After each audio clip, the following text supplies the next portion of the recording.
Marianne met Meyer Habib en PLS avec un portrait craché, ils appellent ça sur Marianne. Alors vous savez que je suis pas un grand fan de Marianne, mais le truc est bien, si bien que Meyer Habib considère que Marianne a fait un article antisémite, on sait pas trop pourquoi. Bon, ça c'est comme d'habitude, et annonce porter plainte contre Marianne. Alors, on va voir tout ça.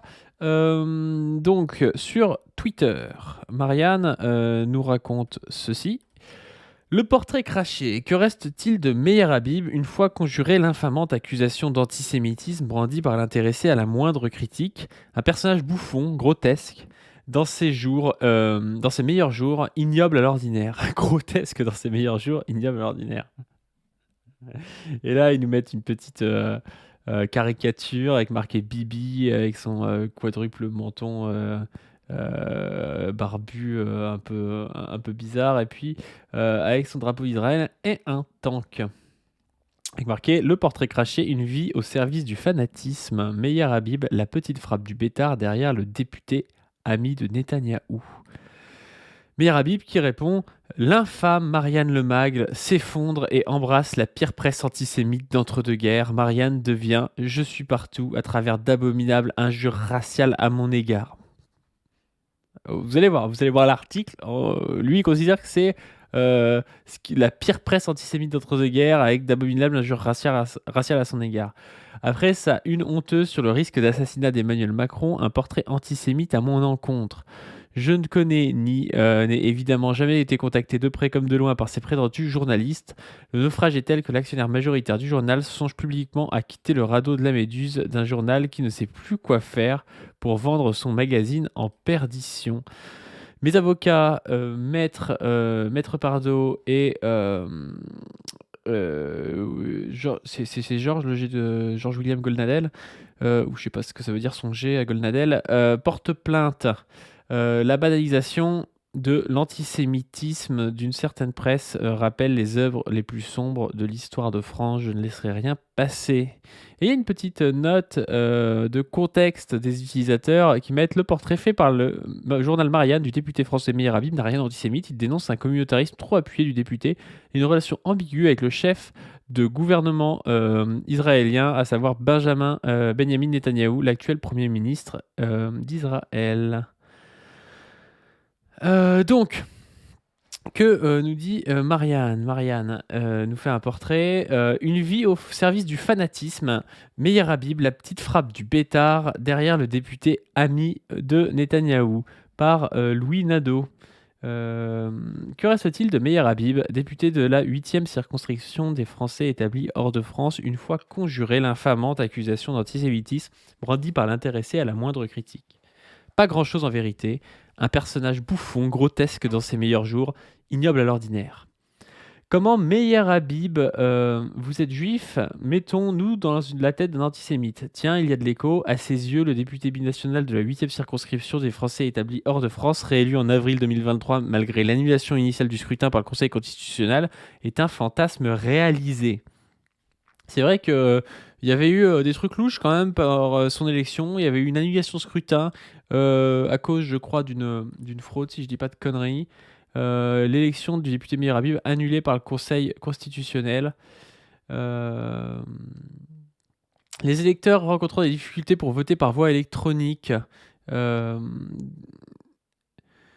mais le fait de leur proposer de voter à leur place avec leur code doit être regardé comme constitutif d'une manœuvre. Ouais, donc il y avait des trucs quand même un petit peu spéciaux. Déduit que ces irrégularités et manœuvres ont été, au regard de l'écart de voix constaté au second tour, 193 voix, de nature à altérer la sincérité du scrutin. Cette décision sans appel possible va donc laisser place à l'organisation d'une nouvelle élection législative partielle dans la 8e circonscription des Français établis hors de France. Un ancien directeur du joaillier Vendôme qui affrète des bus à la sortie des synagogues les jours d'élection, visé par une enquête pour détournement de fonds publics depuis 2020, soutien inconditionnel de son meilleur ami Netanyahou, éructant, invectivant, larmoyant, semblant exclusivement préoccupé des intérêts de la communauté juive en France et d'Israël dans le monde. L'intransigeant n'aurait pas rêvé mieux. Cerise sur le ghetto, pour qui est la race juive, ce qui, rappelle est un délit en plus d'une abomination, le député d'origine tunisienne a la gueule de l'emploi. Ah oui, donc en plus là, il condamne vraiment le fait de haïr les juifs, donc il y a vraiment pas ils disent que c'est une abomination, donc je vois pas trop en quoi il peut dire que c'est antisémite. L'immense Eli Kakou nous pardonnera l'emprunt de cette formule pour décrire la physionomie du bonhomme, le frisé, le poilu, le mat de peau, le dodu. Grotesque et ignoble, soyons clairs. Sa gueule et sa kippa, ici, nous n'en avons rien à faire tant qu'il n'arbore pas cette dernière dans les couloirs de l'Assemblée nationale comme il le fit en 2016. Il aura probablement échappé au triple vice-président du CRIF qu'il est censé représenter ses concitoyens d'Italie, de Grèce, de Turquie, de Malte et de Chypre, qu'ils soient croyants ou non. Nous ne reprochons pas à Meir Habib d'avoir une identité, mais d'être un identitaire. Un député de la nation promettant de siéger au nom de la Torah, c'est non. Mais que reste-t-il de l'homme, une fois conjurée l'infamante accusation d'antisémitisme, brandie par l'intéressé à la moindre critique? Pas grand-chose en vérité, 62 ans, 4 enfants, fils d'un fabricant de vin cachère, diplômé de l'Institut de technologie Technion de Haïfa, un personnage bouffon, grotesque dans ses meilleurs jours, ignoble à l'ordinaire. Grotesque, Meir Habib parvient à l'être une semaine après l'attaque terroriste du 7 octobre, à l'issue de la projection des images du massacre. Je ne veux pas qu'il voie mes larves, déclare-t-il devant une douzaine de caméras, affichant une détresse si affectée qu'elle en devient risible. Je ne vais pas leur donner la possibilité de voir mes larmes. C'est mon peuple, c'est mes frères, les enfants, les femmes, et les chiens, c'est des barbares. Ils ont engrangé. Écoutez les paroles de la Marseillaise, c'est ça qui s'est passé. Jusqu'à quand il y a un seul État juif. Ouais, ça faisait vraiment surjouer son truc. Ignoble, celui qui revendique sa passion, sa force et son style l'est volontiers lorsqu'il traite ses collègues de l'Assemblée de petites connes, parle de la population de Gaza comme d'un cancer sur Radio J, ou participe à l'intimidation du socialiste Jérôme Gage, tandis que ce dernier défend notre commune humanité à la tribune d'un rassemblement pour la libération des otages du Hamas. Sous l'écharpe tricolore ressurgit alors la petite frappe du Bétard, un mouvement de jeunesse sioniste radicale au sein duquel Meir Habib faisait le coup de main dans ses jeunes années. Une vie au service du fanatisme.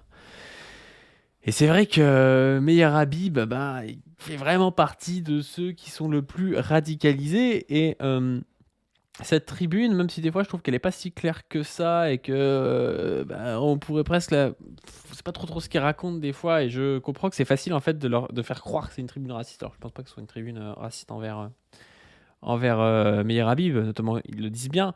Mais le problème, c'est pas du tout qu'il ait une identité, comme ils disent, c'est que ce soit un identitaire. C'est-à-dire que le mec est un suprémaciste, un gars qui considère les Palestiniens comme comme des animaux, comme un cancer. Et donc, c'est un suprémaciste israélien ou un suprémaciste juif. C'est ça le problème. Ce serait exactement pareil avec quelqu'un qui arrive et qui dit: «Ah, moi, je suis d'origine marocaine et tout, c'est important pour moi», ça me gêne pas. Par contre, si le type, il est dans l'Assemblée nationale française et que c'est un suprémaciste marocain, là, ça me dérange. Parce que c'est anormal qu'un député de la République ne soit pas représentatif. Là, il disait des Français de Chypre, de Malte, de Tunisie, de je ne sais où, mais soit représente son identité à lui, son camp identitaire à lui, sa communauté, qui est la communauté juive, et notamment dans la communauté juive, parce qu'il la représente assez mal, je pense, les gens les plus à droite parmi les sionistes, ce qui est quand même très particulier. C'est quelqu'un qui faisait partie, donc, d'après ce qu'ils disent, du Bétard.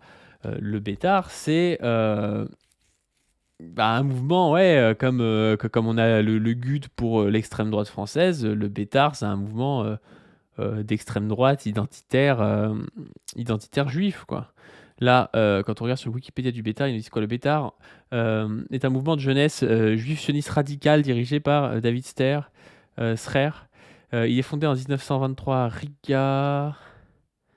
L'idéologie de ce mouvement reprend les idées de Jabotinsky et Trumpeldor. Celles-ci mettent l'accent sur la langue hébraïque, la culture juive, l'autodéfense. À l'origine, le but de ce mouvement était la création d'un État juif, d'accord, donc c'est un mouvement sioniste. Le Bétard dans le monde. En France, le Bétar est une organisation juive, comme dans les autres pays où il est présent, avec des activités de loisirs, d'accord.